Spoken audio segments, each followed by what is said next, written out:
பழனி தண்டாயுதபாணி சாமி திருக்கோயிலுக்கு சொந்தமான 1.41 ஏக்கர் நிலத்தை தனியார் இருவர் பதிவு செய்யப்பட்டது தொடர்பாக கடந்த சில நாட்களாக ஊடகங்களில் செய்திகள் வந்து கொண்டிருக்கின்றன. இது குறித்து மாண்புமிகு அமைச்சர் பெருமக்கள் இருவர் ஒன்றுக்கு ஒன்று முரண்பட்ட கருத்துக்களை எல்லாம் முன்னுக்கும் பின்னாக ஊடகங்களில் தெரிவித்ததை எல்லாம் நான் பார்த்திருக்கிறோம். இந்த நிலத்தை பொறுத்தவரை இது கோயிலுக்கு சொந்தமானது என்பதில் எந்த மாற்று கருத்தும் கிடையாது.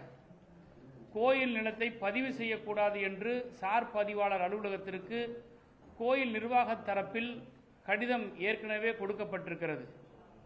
கடந்த திராவிட முன்னேற்ற கழகத்தினுடைய ஆட்சியில் இந்த இடம் தனியார் வசம் இருந்ததை திராவிட மாடல் ஆட்சி கைப்பற்றி கோயில் நிர்வாகத்திடம் ஒப்படைத்து இவை இலவசமான கார் பார்க்கிங் பயன்படுத்தக்கூடிய இடமாக இவை மக்களின் பயன்பாட்டிற்கு இருந்தது.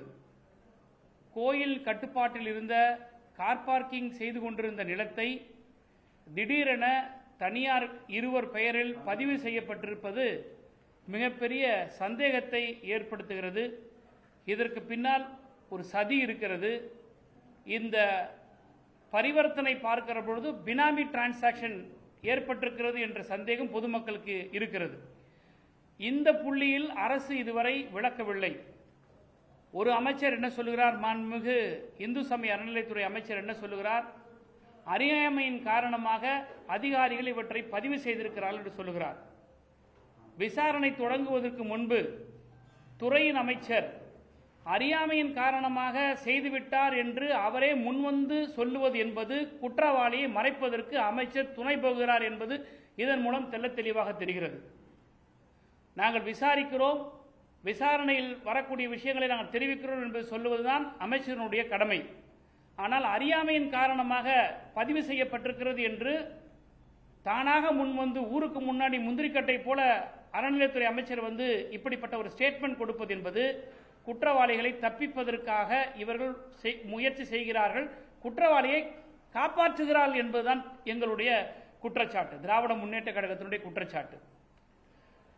நாங்கள் கேட்கிற கேள்வி, இந்த அரசை நோக்கி கேட்கக்கூடிய கேள்வி என்னவென்றால், 2ஆம் தேதி இந்து சமய அறநிலையத்துறையின் சார்பாக கடிதம் கொடுக்கப்பட்டது. ஆனால் 3ஆம் தேதி இந்த பத்திரப்பதிவு செய்ய சொல்லி டாக்குமெண்ட்டை கொண்டாந்து ரெஜிஸ்ட்ரேஷன் ஆபீஸில் கொடுக்கப்படுகிறது. அன்றைக்கு இருந்த சப் ரெஜிஸ்ட்ரார் திரு பழனிசாமி என்பவர் இவற்றை நான் பதிவு செய்ய மாட்டேன், ஏனால் ஏற்கனவே கடிதம் இருக்கிறது என்று அவர் சொல்லிவிட்டார். பிறகு 3ஆம் தேதி இருக்கக்கூடிய பாலசுந்தரம் என்கின்ற ஒரு பதிவாளர் அன்றைக்கு வந்து பணியமர்த்தப்படுகிறார். அவர் இந்த டாக்குமெண்ட்டை ரிசீவ் பண்ணிட்டு நான் வந்து ரிஜிஸ்டர் பண்ண மாட்டேன் என்று சொல்லிட்டு அவர் லீவில் போறார்.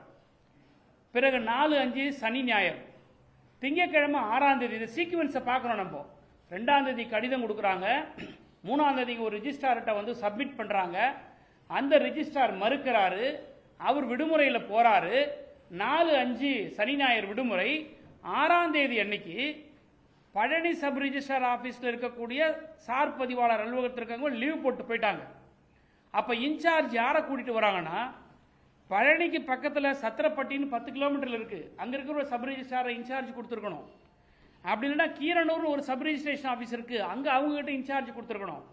60-70 கிலோமீட்டர் தள்ளி இருக்க கொடைக்கானல் சப் ரிஜிஸ்ட்ரார் ஆபீஸ்க்கு கொடுக்கப்பட்டிருக்குன்னா ஆளை பிக்ஸ் பண்றாங்க இந்த கவர்மெண்ட்.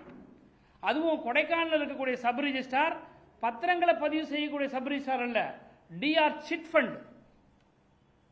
ஃபண்டுக்குன்னு ஒரு தனியார் டிஸ்ட்ரிக்ட் ரெஜிஸ்ட்ரார் இருக்கிறார். அவரை அழைச்சிட்டு வந்து இங்க ஒரு நாள் இவங்க வந்து இன்சார்ஜ் கொடுக்குறாங்க. இன்னொரு வேடிக்கை என்னன்னா, மாண்புமிகு பத்திரப்பதிவுத்துறை அமைச்சர் என்ன சொல்றாரு, கோர்ட்டோட ஆர்டர்ல டாக்குமெண்ட் எல்லாம் சரியா இருந்ததுன்னா பதிவு செய்யலான்னு இருந்ததுனால அவங்க பதிவு செஞ்சிட்டாங்கன்னு சொல்றாரு. இந்து சமய அறநிலையத்துறை அமைச்சர் சொல்றது அறியாமையின் காரணமாக செஞ்சிட்டாங்கன்னு சொல்றார். பத்திரப்பதிவுத்துறை அமைச்சர் என்ன சொல்றாரு, document if it is in order can register court சொல்லுதுன்னு சொல்றாங்க. ஆனால் மேல்முறையீட்டுக்கு போன இடத்துல அரசு தரப்பு வாதம் என்னவென்று சொன்னா, HRNC டிபார்ட்மெண்ட் மூலமாக சொல்லப்பட்டிருக்கக்கூடிய அந்த கடிதங்கள் எல்லாம் மறைக்கப்பட்டு அழுத்தத்தின் காரணமாக சப் ரிஜிஸ்ட்ரார் இவற்றை பதிவு செய்திருக்கிறார் சொல்றாங்க. எவ்வளவு ஒரு கான்ட்ரடிக்ஷன் பாருங்க. ஹெச்ஆர்என்சி மினிஸ்டர் ஒன்று சொல்றார், ரிஜிஸ்ட்ரேஷன் டிபார்ட்மெண்ட் மினிஸ்டர் ஒன்று சொல்றார், கோர்ட்ல அரசு தரப்பு வழக்கறிஞர் இந்த ஒரு இத்தகைய ஒரு வாதத்தை வைக்கிறார். அப்ப இதுல எது உண்மை? நான் என்ன கேட்கிறேன்னா, யார் அந்த அழுத்தத்தை கொடுத்தது? ஒரு கோர்ட்டோட ஆர்டர் வருதுன்னா அந்த கோர்ட் ஆர்டரை ஒப்பீனியன் கேட்கணும் சப் ரிஜிஸ்ட்ரார். இந்த மாதிரி ஏற்கனவே வந்து லெட்டர்ஸ் கொடுக்கப்பட்டிருக்கு, அதாவது எல்லா லேண்டையும் அவ்வளவு சீக்கிரத்தில் ரிஜிஸ்டர் பண்ண முடியாது, எதை ரிஜிஸ்டர் பண்ணக்கூடாது, எது கோயிலுக்கு சொந்தமானது, எது அரசுக்கு சொந்தமானதுன்ற ஒரு பதிவேடு இருக்கு. அப்போ இந்த நிலம் அரசுக்கு கோயிலுக்கு சொந்தமான நிலம் என்ற பதிவேட்டில் இருக்கும்போது இதை வெரிஃபை பண்ணணும் அந்த சப் ரிஜிஸ்ட்ரார். ஏற்கனவே இந்த பிரச்சனைகள் இருக்கு, இது பதிவு செய்யப்படல, வெள்ளிக்கிழமைக்கு இருந்த ஆபீசர் அதை வாங்கி வச்சு ஏன் ரெஜிஸ்டர் பண்ணல, திங்கக்கிழமைக்கு நம்ம வந்து ஒருவேளை அவர் இன்னோசன்ட் ஆபீசரா இருந்தா திங்கக்கிழமை வந்து நான் வந்து உட்காரும் போது ஏன் இந்த ரெஜிஸ்ட்ரேஷன் பண்ண சொல்றாங்க? அப்ப அந்த ஆபீஸ்ல அசிஸ்டன்ட் இருப்பாங்க, டெப்டி ரிஜிஸ்ட்ரார் இருப்பாங்க, அவங்க கிட்ட அதை கேட்டு விசாரிச்சிருக்கணும். இது எல்லாம் எதுவுமே செய்யாம இவங்க பதிவு செய்கிறார்கள் என்று சொன்னால் இதுல ஒரு சதி இருக்கு, இது ஒரு பினாமி டிரான்சாக்ஷன் இருக்கு. 15 லட்சம் ரூபாய் ஆன்லைன்ல வந்து ரெஜிஸ்ட்ரேஷன் ஸ்டாம்ப் டியூட்டியை பணம் கட்டுறாங்க. இதை பர்ச்சேஸ் பண்ணியிருக்கிறதா சொல்லப்படுகிற இவற்றை பதிவு செய்யப்பட்டதா கிரயம் செய்திருக்கக்கூடியவர்கள் என்று சொல்லப்படுகிற அந்த 2 நபர் இதுவரை யார் என்று போலீஸ் தரப்புல காட்டல. அவங்க 2 பேருக்கும் ஒரு 10 லட்சம் ரூபாய் 15 லட்சம் ரூபாயில மதிப்பீட்டில் ஒரு சொத்தை வாங்குவதற்கான பொருளாதார ரீதியில் பலம் வாய்ந்தவர் இல்லை என்பது எங்களுடைய விசாரணையில் தெரிய வந்திருக்கிறது. அப்படி இருக்கும்போது எப்படி 2 கோடி ரூபாய்க்கு இவங்க வந்து பண பரிவர்த்தனை செய்ய முடியும்? இப்போ இந்த வழக்கு, இதே வழக்கு சம்பந்தமா ஒரு தம்பி வந்து சோசியல் மீடியாவில் ஒரு போஸ்ட் போடுறார், வினோத் சூர்யாங்கிறவர். அந்த சோசியல் மீடியாவில் போஸ்ட் பண்ணதை உடனடியாக கைது பண்றாங்க. நீதிமன்றம் இன்னைக்கு கண்டிச்சிருக்குது. எதுக்கு நீங்க சோசியல் மீடியாவில் டிஃபமேஷன் செக்ஷன்ஸ் போடுறதை விட்டா நீங்க ஏன் பயங்கரவாத கலவரம் மேற்கொள்ற இந்த செக்ஷன்ஸ் எல்லாம் நீங்க போடுறீங்கன்னு கோர்ட் கேட்குது. அப்ப இதுல இருந்து ஃப்ரஸ்ட்ரேஷன், அமைச்சர்கள் இருக்கக்கூடிய பதற்றம், இந்த அரசாங்கத்தில் இருக்கக்கூடிய பதற்றம், இந்த பிரச்சனையில எங்க நாங்க மாட்டிக்க போறோம்னு சொல்லிட்டு யார் பேசினாலும் உடனே வாயை அடைக்கிறதுக்காக இந்த வழக்கு போடுறது, கைது பண்றாங்க. இவ்வளவு முனைப்பு காட்டுகிற தூய்மை ஆட்சி ஏன் டோல் நம்பர்லாம் கொடுத்து கேபினட் மீட்டிங்ல வந்து யார் தப்பு செஞ்சாலும் நடவடிக்கைன்னு சொல்லக்கூடிய டூப் சீஃப் மினிஸ்டர், நான் டூப் சீஃப் மினிஸ்டர் சொல்லுவேன், ரியல் சீஃப் மினிஸ்டர் இருந்தாருன்னா அவருக்கு எல்லாமே தெரியும்.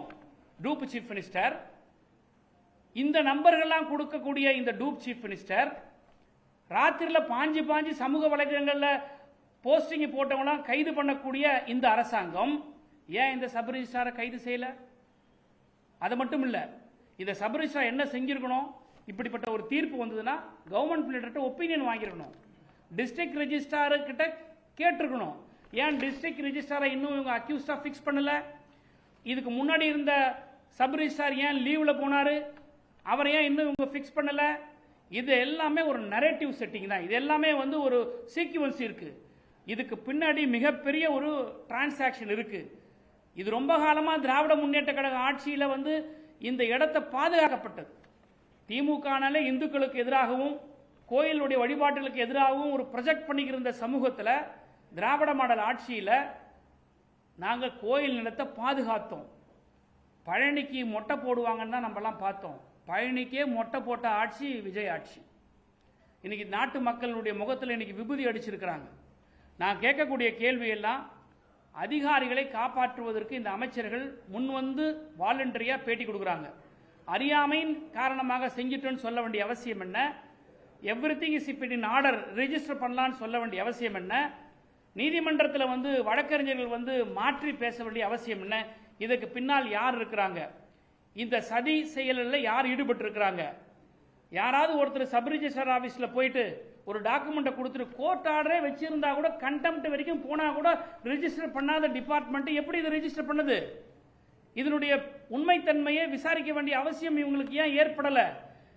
ஏன் கவர்மெண்ட் பில்டர் கிட்ட இவங்க ஒப்பீனியன் வாங்கல? ஏன் மேல அதிகாரிகள் கிட்ட வந்து இப்படிப்பட்ட ஒரு தீர்ப்பு வந்திருக்கு, ஏற்கனவே ஹெச்ஆர்என்சி டிபார்ட்மெண்ட்ல இருந்து நமக்கு லெட்டர் வந்திருக்கு, இதை நான் என்ன செய்யட்டேன்னு ஏன் அந்த அதிகாரி கேட்கல? ஏன் அவசர கோலத்தில் இதை ரிஜிஸ்டர் பண்றாங்க? இந்த சதிகள் எல்லாம் மறைப்பதற்காக முறுக்க மோந்து பார்க்கிறவரும் புளியாதோரை டேஸ்ட் பண்ணி பார்க்கிறவரெல்லாம் இன்னைக்கு வந்து பெரிய வீராவசனம் பேசுகிறார். என்னமோ அவர் வந்து அரசியல் அவருக்கு மிகப்பெரிய அனுபவம் இருக்கிற மாதிரியும், நம்ம நாட்டினுடைய அமைச்சராக அவர் இருந்து மிகப்பெரிய அவருக்கு ஆளுமை இருக்கிற மாதிரி HRNC மினிஸ்டர் அப்படி விளாசுறாரு. அப்படி திருப்பி திருப்பி பதில் சொல்றாரு. ரொம்ப ரோஷமா பதில் சொல்றாரு. அந்த ரமேஷ் மாண்புமிகு அமைச்சருக்கு ரோஷம் இருக்கும்னா ஏன் இந்த பதிவு செய்ய வேண்டிய விஷயத்தை காப்பாற்ற வரணும்? ஏன் நீங்க இந்த வாலண்டரி ஸ்டேட்மெண்ட் கொடுக்குறீங்கன்றத சொல்ல வரணும். அதெல்லாம் இருக்காம ஒரு பெரிய முந்திரி கொட்டை 420 நிர்மல்குமார் மாண்புமிகு சட்டத்துறை அமைச்சர், என்னடா நாட்டு மக்கள் இப்படி பேசுறீங்கன்னு எங்களை நீங்க தப்பா நினைக்காதீங்க. ஒரு அமைச்சர்கள் இன்றைக்கு கோட்டையில் இருந்துகிட்டு அந்த துறை ஆற்றிருந்தது மூர்த்தி கிட்ட இருந்து. என்ன மூர்த்தினா யாரு? ஒரு மாண்புமிகு அமைச்சராக இருந்தார். திராவிட முன்னேற்ற கழகத்தில் ஒரு அரசு பொறுப்பில் இருந்தவர். நாளைக்கு நீங்க இன்றைக்கு அமைச்சராக இருந்தா உங்க அமைச்சராக இருக்கும் போதே ரோட்ல போறவங்க வேற மாதிரி கேட்பாங்க. கடந்த ஆட்சியில் அமைச்சராக இருந்த திரு மூர்த்தி இருந்தாருன்னு சொல்லணும். அது யாரு மூர்த்தி? மூர்த்தினா யாரு? என்ன பேச்சு இது? நிர்மல்குமார் சொல்லக்கூடிய கருத்து என்னன்னா, இந்த கேள்விக்கு பதில் சொல்றதுக்கு பயந்துகிட்டு ராத்திரியெல்லாம் ரிஜிஸ்ட்ரேஷன் நடந்ததுன்னு சொல்றாரு. ராத்திரியெல்லாம் ரிஜிஸ்ட்ரேஷன் நடக்குதுன்னா முட்டாள்களுக்கு தான் இது புரியாது. டோக்கன் போட்ட பிறகு யாரெல்லாம் என்னைக்கு டோக்கன் போட்டிருக்காங்களோ அந்த டோக்கன் எல்லாம் அன்னைக்கு ரிஜிஸ்டர் பண்ணிட்டு போகணுன்றது அது விதி. இது கூட புரிஞ்சுக்காத அமைச்சர்கள்லாம் இன்னைக்கு நாட்டில் மங்கனி அமைச்சர்களா இருக்கிறாங்க. அன்னைக்கு இரவு எவ்வளவு நேரம் இருந்தாலும் ரிஜிஸ்டர் பண்ணிட்டு போனோம். ரைட்டு, 9 மணி 10 மணி ரிஜிஸ்டர் பண்ணாது. எந்த அரசு நிலத்தையும் யாருக்கு நாங்கள் ரிஜிஸ்டர் பண்ணி கொடுக்கலையே, எந்த கோயில் நிலத்தையும் யாருக்கு நாங்கள் ரிஜிஸ்டர் பண்ணி கொடுக்கலையே. தூய்மையான ஆட்சின்னு சொல்லக்கூடிய விஜய் அரசாங்கம் இன்னைக்கு கோயிலோட லேண்டை இன்னொருத்தருக்கு ரிஜிஸ்டர் பண்ணி கொடுத்துருக்கும் போது நீங்க எப்படி எங்களை பார்த்து குற்றம் சுமத்த முடியும்? அதனால இந்த அமைச்சர்கள் எல்லாம் இந்த அமைச்சர்கள் செய்யக்கூடிய விஷயங்களை எல்லாம் மக்கள் முன்னாடி வந்து உண்மையை பேசணுமே தவிர தேவையில்லாத அரசியல் சர்ச்சைகளை உருவாக்கி பிரச்சனைகளை திசை திருப்புவதற்காக மட்டுமே இந்த பிரஸ் மீட் நடந்திருக்கிறதே தவிர இவங்க யாரும் உண்மைக்கு நாட்டு மக்களுக்கு உண்மையை கொண்டு வந்து கொடுக்கவே இல்லை.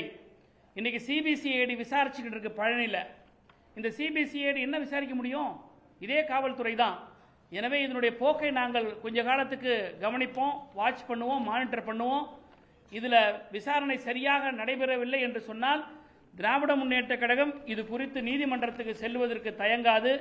எனவே அமைச்சர் பெருமக்கள் எல்லாம் வாயடக்கம் தேவை. நாகரிகமாக பத்திரிகையாளர் முன்பு சந்திக்க வேண்டும். இருக்கின்ற பிரச்சனைகளை எடுத்து சொல்ல வேண்டும். மக்களுக்கு விளக்கத்தை கொடுக்க வேண்டும்.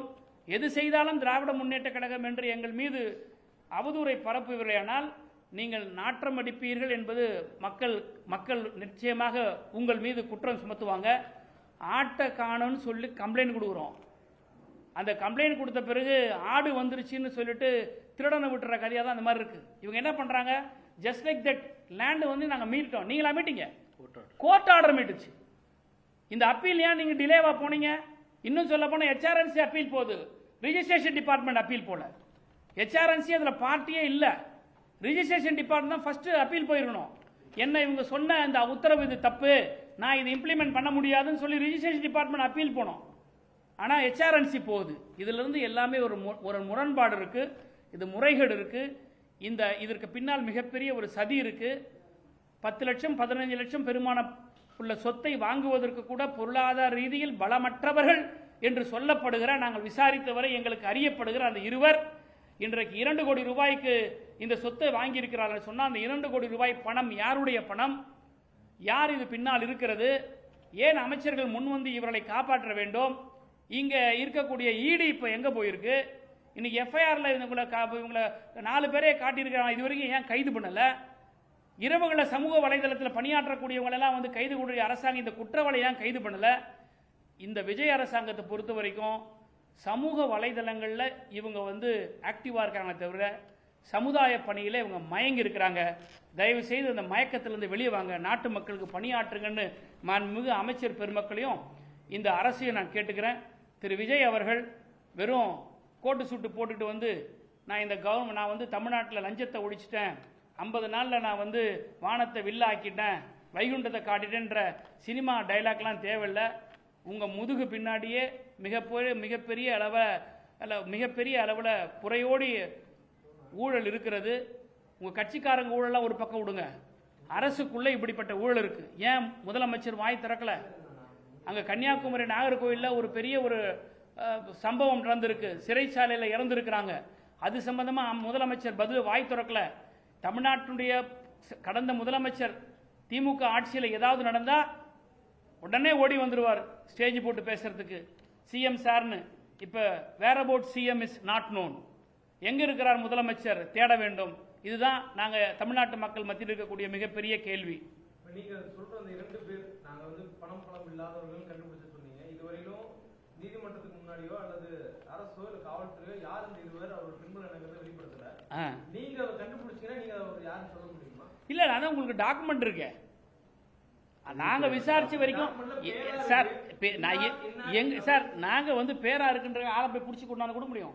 நாங்க சொல்லக்கூடிய பேர்ல சேதுபதியும் இன்னொருத்தர் வெள்ளத்துறை இவங்க 2 பேர் இருக்கிறாங்கன்னு சொல்றோம்.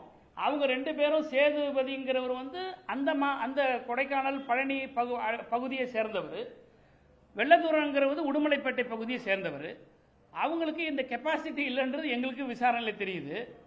இந்த சேதுபதி லிட்டிகேஷன் ப்ராப்பர்ட்டியை ஹேண்டில் பண்றவர் தான் எங்களுக்கு தெரிய வந்திருக்குது. டாக்குமெண்ட் சப் ரிஜிஸ்டர் ஆபீஸ்ல இருக்கல போட்டோ ஒட்டியிருப்பாங்களே, ஏன் போட்டோ இதுவரையும் வெளியிடல? 2 பேரும் பர்ச்சேசர்.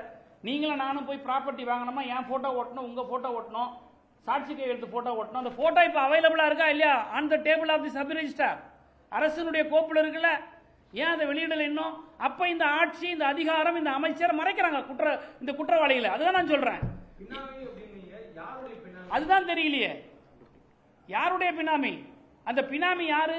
ஆளுந்தரப்பு சேர்ந்தவங்க இருக்கிறதுனால தான் அமைச்சர் முன் குற்றவாளிகளை காப்பாத்துறாரு. அறியாமைனால செஞ்ச வார்த்தை சொல்லலாமா முதல்ல ஒரு அமைச்சர்? இது தவறல்லவா? அப்ப அறியாமை செஞ்சிருந்த போது you are preventing them, you are protecting them தான் தெரியுது. அப்ப பினாமி யார் இருப்பா? ஆளுங்கட்சி இருக்கு. அப்போ ஆளுங்கட்சி இருக்கிறதுனால நீங்க காப்பாத்துறீங்க. நீதிமன்றத்துக்கு போவோம், விசாரணை பார்ப்போம் சொல்றீங்க. அமைச்சரே முன் சொல்றது நீங்களே குற்றம் சாட்டுறீங்க. அவர் காப்பாற்ற முயற்சிறாரு. இப்படி முயற்சி இருக்கும்போது நீங்க நீதிமன்றத்துக்கு இல்ல சார், நம்ம ஒரு சிபிசிஐடி நார்மல் போலீஸ் ஸ்டேஷன், நீங்க பழனி அடிவாரத்தில் போலீஸ் ஸ்டேஷன் விசாரணையிலிருந்து எடுத்து இன்னொரு சேஞ்ச் ஆஃப் இன்வெஸ்டிகேஷன் கொடுத்துருக்காங்க. நாங்கள் அரசாங்கத்தில் இருந்தவங்க இருக்கிற விஷயங்கள் எங்களுக்கு உணர்ந்து பேசுறதுனால தான். தாவேக்கா மாதிரி அறவேக்காடா நாங்கள் பேச மாட்டோம். உணர்ந்து பேசுறதுனால தான் we are giving a breathing time. அந்த சிபிசிஐடி எந்த கோணத்தில் போய் இப்போ நான் இந்த கொஸ்டின்ஸை வச்சிருக்கேன். லீவில் போனவர் ஏன் நீங்க ஃபிக்ஸ் பண்ணலையா? அந்த டிஸ்ட்ரிக்ட் ரிஜிஸ்ட்ரார் ஏன் ஃபிக்ஸ் பண்ணல? நீங்க ஒரு சப் ரிஜிஸ்ட்ராருக்கு இப்படிப்பட்ட ஒரு ஆர்டர் அவர் யார்கிட்ட கேட்கணும்? டிஸ்ட்ரிக்ட் ரிஜிஸ்ட்ரார்ட்ட கேட்கணும். டிஆர் சிட் ஃபண்டை கொண்டாந்து ஏன் நீங்க ரெகுலர் ரெஜிஸ்ட்ரேஷன் சப் ரிஜிஸ்ட்ரார் ஆபீஸ்ல போடணும்? டிஆர் சிட் ஃபண்டுடைய அவங்களுடைய நாமன் கல்ச்சர் இஸ் டிஃபரெண்ட். சிட் ஃபண்டுங்களை பதிவு பண்றது, சிட் ஃபண்ட் நிறுவனங்கள் இருக்கக்கூடிய விஷயங்களை பார்க்கறதுக்கான ரெஜிஸ்ட்ராரை ஏன் நீங்க கொண்டு இன்சார்ஜ் இங்க போடுறீங்க? சத்திரப்பட்டி கீழே இருக்கு, பக்கத்திலே இருக்க 10 கிலோமீட்டர்ல அந்த ரெஜிஸ்ட்ரார்லவா ஒரு இன்சார்ஜா வரணும்? சார், ஒரு ஜுடிஷியல் மேஜிஸ்ட்ரேட் 1ஆம் number judicial magistrate casual leave இன்னைக்கு போட்டாங்கன்னா பக்கத்து கோர்ட் எந்த ஜுடிஷியல் மேஜிஸ்ட்ரேட் அவர் தான் சார் இன்சார்ஜ், அவர் தான் சார் ரிமாண்ட் பண்ணுவாரு. அதுக்காக சென்னையில ஜுடிஷியல் மேஜிஸ்ட்ரேட் இன்னைக்கு லீவ்ல இருக்கிறாருன்னா நீங்க போய் கன்னியாகுமரியில் இருக்கிற ஜுடிஷியல் மேஜிஸ்ட்ரேட் கிட்ட இன்சார்ஜ் கொடுப்பீங்களா? அப்படிதான் பண்ணிருக்கு. அப்ப என்னன்னா இந்த சப் ரிஜிஸ்ட்ரார் ஆபீசர் யாருமே இந்த குற்ற செயலுக்கு, சதி செயலுக்கு ஒத்து போல. லீவ் போட்டு போன ஆபீசர் ஒத்து போகல. அப்போ செட் பண்ணி கொண்டாடுறாங்க. இந்த மணிகண்டனை செட் பண்ணி கொண்டாடுறாங்க. சோ வெஸ்டட் இன்ட்ரெஸ்ட் இருக்கு. யார் இதை செய்ய முடியும்னு அவங்களுக்கு தெரியுது. இவர்கிட்ட கொடுத்தா இதை செய்வாருன்னு தெரியுது. அப்ப இதெல்லாம் பிக்ஸ் பண்ணி இந்த ஒரு பெரிய ஒரு ஸ்கேம் நடந்தது. இதுதான் எங்களுடைய குற்றம். விஜய்க்கே தெரிஞ்சிருக்குங்க. விஜய்க்கே தெரிஞ்சதுனால தான் இவங்க 2 பேரை விட்டு நீ முன்னே போய் நீங்க ஏதாவது பேசுங்க, முட்டு கொடுங்கன்னு கொடுக்குறாரு. விஜய்க்கு தெரியலன்னா விஜய் சொல்லட்டமே. மாண்புமிகு முதலமைச்சர் விஜய் சொல்லட்டமே. விஜய்க்கு தெரியுது. அவருக்கு தெரிஞ்ச அந்த அமைச்சர் இந்த ஆட்சியை காப்ப. ஏன்னா இப்பதான் ஒரு டோல் ஃப்ரீ நம்பர் ஒன்று கொடுத்தாருல.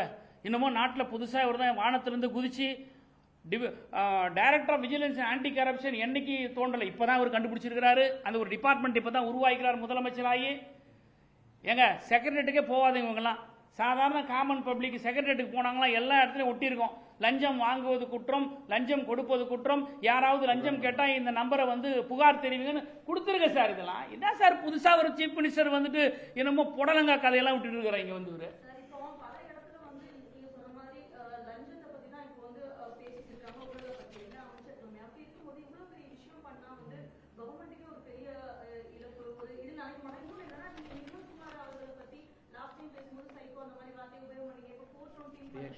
So இதெல்லாம் ஒரு நாகரிகம் நல்ல கேள்வி. நாகரிகத்தை வந்து எங்களுக்கு சொல்லிக் கொடுக்காதீங்க. நல்ல கேள்வி. உங்க கேள்வி நான் எடுத்துக்கிறேன், மதிக்கிறேன். பத்திரிகையாளர்கள் நாகரிகமா நடந்துக்கணுன்ற எண்ணம் எங்களுக்கு இருக்கு. இல்ல மக்கள் கண்டிப்பா. ஏன்னா இன்னைக்கு வந்து நாகரிகத்தை பத்தி நாங்க உணர்ந்திருக்கிறனால தான் 75 ஆண்டு காலமா இந்த திராவிட இயக்கங்கள் வந்து இன்னைக்கு தமிழ்நாட்டில் அரசியல் பண்ணோம். ஆட்சியில் கூட அரசியல் பண்றோம். ஆனால் நாகரிகத்தை பத்தியே தெரியாம வாய்க்கு வந்தவர் எப்படி பேசுறாங்க இந்த மினிஸ்டர்ஸ்லாம். சட்டமன்றத்தில் முதல்ல ஒரு முதலமைச்சர் எப்படி நடந்துக்கிறாரு, நாகரிகம் யாருக்கு சொல்லிக் கொடுக்க வேண்டியது இருக்குது? அப்ப நாகரிகமா நாங்க இருந்துகிட்டே இருந்தோம்னா every action there should be equal and opposite reaction. அப்பதான் வாய் மூடுவாங்க. புரியுதுங்களா? இவங்க பெரிய புத்திசாலி மாதிரி பேசுறாங்களே, நீங்க முட்டாளுங்க நாங்க சொல்றோம், அவ்வளவுதான் விஷயம். நீங்க ஊழல்வாதிகள் அல்ல. நாங்க வந்து ஊழலை ஒழிக்க வந்து அவதார புருஷன் விஜய் சொல்றாரு, முழு பூசணியோ சோத்துல மறைக்காத பழனியில மொட்டை போட போனவங்களுக்கெல்லாம் நீ பழனிக்கே மொட்டை போட்ட விஜய் சொல்றான், அவ்வளவுதான் விஷயம்.